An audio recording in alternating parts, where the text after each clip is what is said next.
মানে খবর পাইছি যে রেলওয়ে দিয়ে মানে কিছু শুকর আমরা ত্রিপুরাতে ঢুকতেছে, যদিও গভর্নমেন্টের মানে একটা নির্দেশ আছে যে আপাতত শুকর বাইরে থেকে শুকর আমদানি ত্রিপুরাতে নিষিদ্ধ। বাইরে দ্যাট মিনস কোন জায়গায়? মানে ত্রিপুরার বাইরে, এটা হইতে পারে আসাম, হইতে পারে নাগাল্যান্ড, মিজোরাম, যে কোনো জায়গায় আউটসাইড অফ ত্রিপুরা মানে আপাতত শুকর আনা মানে ব্যান আছে।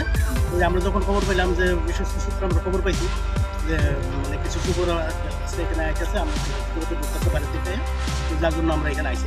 আমরা এসপি বিষয় দিয়েছিলাম অনেক পুরোপুরি খোঁজাখুঁজি করার পরে বলবো যে এটা আমরা আরপিএ রেফারেন্সের পরে তারপর আমরা করে তারপরে এখান থেকে আমরা কি দেখলেন আসার পর? আসার পরে দেখলাম অনেকগুলি শুকর তারা নিয়ে যাচ্ছে, কিন্তু কারোর সঙ্গে কথা বলতে পারিনি। একটা ছেলে মানে আমরা দেখেছিলাম ও এসছে, কিন্তু তার মধ্যেই মানে রেল ছেড়ে দিয়েছে। তার জন্য কতগুলো শোর হবে আনুমানিক? আনুমানিক 100 যতটুকু দেখলাম। কোন ট্রেনে এসেছে?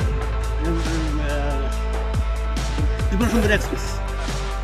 তো আপনাদের মানে গাইডলাইন অনুযায়ী যেগুলো শোর বাইরে থেকে আসছে এগুলোকে কি করা হয়? এগুলো অ্যাকচুয়ালি আমাদের গাইডলাইনে যে এগুলোকে পুশব্যাক করা হবে, মানে যেগুলো যেই শুকর যেই গাড়ি দিয়ে আসে ওই গাড়ি দিয়ে আবার এটাকে মানে আমরা ত্রিপুরার সীমানা পার করে আমরা দিয়ে আসি প্রশাসনের সহযোগিতা নিয়ে।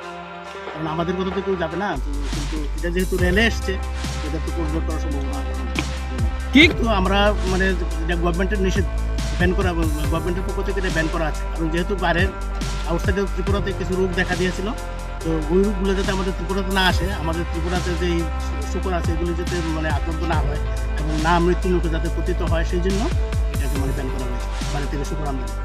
যেহেতু আপনারা আজকে জানতে পারলেন কি পদক্ষেপ নেবেন?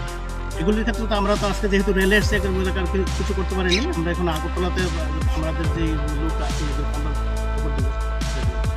ধর্মনগর থেকে আরপিএফ এর কাছ থেকে কতটুকু সহযোগিতা পেয়েছে? ধর্মনগরে আমরা যখন এসেছি আরপিএফ এর স্টাফ এখানে দিয়েছি, অ্যাকচুয়ালি আমরা খুব একটা একজন বেশি staff। সময়ও পাইনি ওদের সঙ্গে যোগাযোগ করার জন্য। কারণ আমরা ভেবেছিলাম যে এটা অ্যাকচুয়ালি এই এক্সপিরিয়েন্সটা একদম নতুন, রেল দিয়ে মানে শুকর আসবে।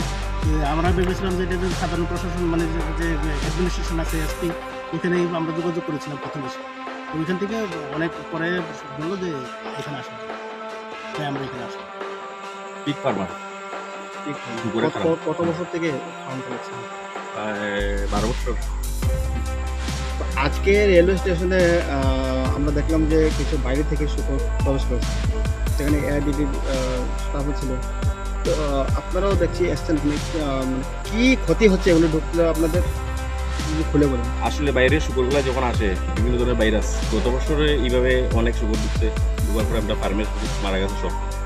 আমরা অনেক ক্ষতিগ্রস্ত হয়েছি, আমরা ব্যাংক থেকে অনেক টাকা লোন লইছি। এরপরে গভর্নমেন্টের আমরা এটা জানার পরে একটা ব্যান্ড অর্ডার করছে এআরডিডি থেকে যে ত্রিপুরাতে বাইরের মাল একটু নাই।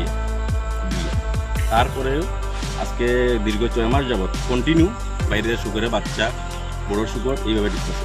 আজকে খবর পাইছি আমরা ত্রিপুরা এক্সপ্রেস শুকর আইতেছে, তাই আমরা এখানে আইছি।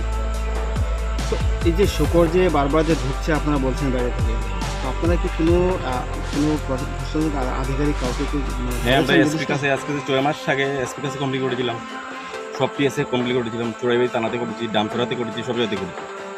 তারপরেও মাল ঢুকতেছে কন্টিনিউ। আপনি মানে যেটা বলতে চাইছেন যে আমাদের প্রশাসনের দ্বারস্থ হয়েও মানে কোনো কাজ কিছু হচ্ছে না? এসপি স্যারের কাছে বলেছিলাম, স্যারে বললো দেখবো। এখন আপনারা কি চাইছেন? এখন চাচ্ছি যে বাইরের মালগুলো যাতে আর নেক্সট টাইম না ঢুকে। তৎকালীন সময় এসপি কে ছিলেন? ভানুপতি চক্রবর্তী।